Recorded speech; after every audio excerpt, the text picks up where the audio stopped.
If you are planning a day trip to Bratislava, you may be wondering how on earth to fit everything into just a few hours without rushing around like crazy. Because of the city's unique layout, if you don't map out your route properly, it's remarkably easy to miss the best historical spots, fall for overpriced tourist trap restaurants, or waste half your afternoon walking back and forth in circles. So in this video, we've put together a step-by-step one-day itinerary sharing exactly what to see, what to skip, and where to get an incredible authentic meal. If you follow this exact route, your entire Bratislava trip will be officially planned. So let's start at the very beginning. Because Bratislava is only an hour away from Vienna by train, most day trippers arrive at the main train station. So that's what we'll be assuming for this video. But if you'd rather skip the logistics entirely and have everything organized for you, you can also do a guided day trip straight from Vienna. We've linked our favorite guided tour in the description below, or you can scan the QR code on screen to check it out. The tour costs around 89 euros. It includes pickup from anywhere in Vienna, transport, wine tasting, food, and of course the guide. Pretty much everything you need. And if you use our code KARMAADVENTURES5 when you book through the Get Your Guide app, you will get a 5% discount. Yay! However, if you are doing this independently, your very first stop after stepping out of the station is the Slovak radio building. It was built during the communist era, and its architecture caused quite a stir back in the day because of its wild design. It's literally shaped like an upside-down pyramid.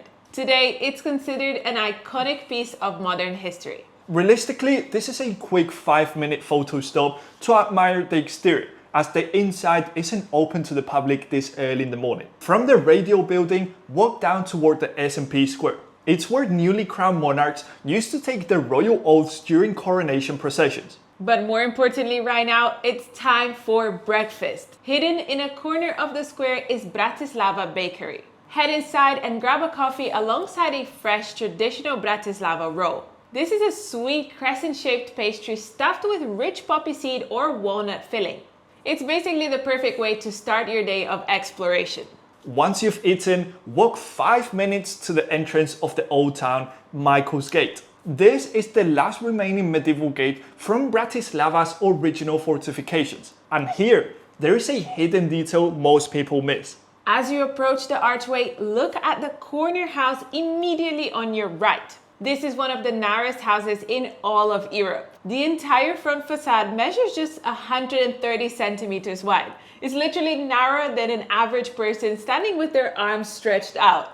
Passing under Michael's Gate brings you straight onto the stunning cobble streets of the historic town. Your first stop inside the walls is the Church of the Annunciation, commonly known as the Franciscan Church. It's the oldest surviving religious building in Bratislava, and if you look closely at the facade, you can still see sections of the original uncovered medieval stone.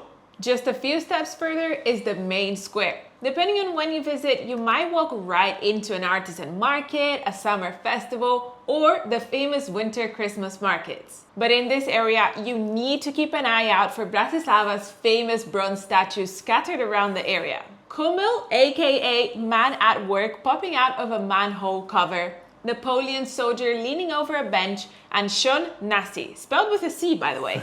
Anchoring the main square is the Old Town Hall, a complex of merchant houses merged together over centuries. Inside, you'll find a beautiful inner courtyard and a city history museum you can enter for around 8 euros. While it's really interesting, going inside might feel a little bit tight on time for a quick day trip, but it totally depends on your pace. Directly behind the Old Town Hall sits the Primate's Palace. This is where Napoleon signed the Peace of Pressburg Treaty in 1805.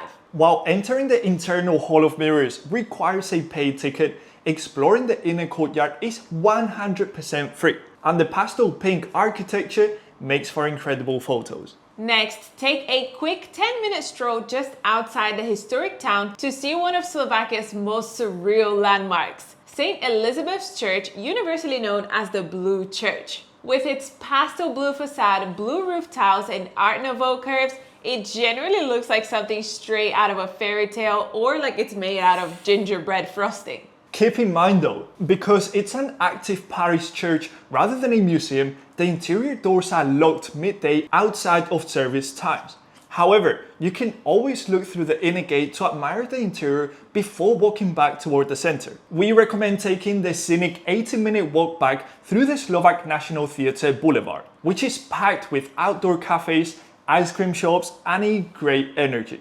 Before sitting down for lunch, there are 2 quick stops that tie the city's royal past together. I know it may sound like a lot of things so far, but bear in mind Bratislava is very compact and walkable, so everything we've recommended can easily be done in 2 to 3 hours. First, visit St. Martin's Cathedral. This is where 11 kings and queens, including Empress Maria Theresa, were crowned right inside this exact building. And the best part, entry to the main nave is completely free. From the cathedral, take a 15-minute walk north toward the Presidential Palace, the official seat of Slovakia's president. If you time it right for 12 p.m. on a weekday, you can watch a formal 15-minute changing of the guard ceremony right outside the front gates, which is pretty cool. By now, you have absolutely earned a delicious lunch. When we first ate right in the center of the old town, we paid over 40 euros for a fairly standard meal. But on our second attempt,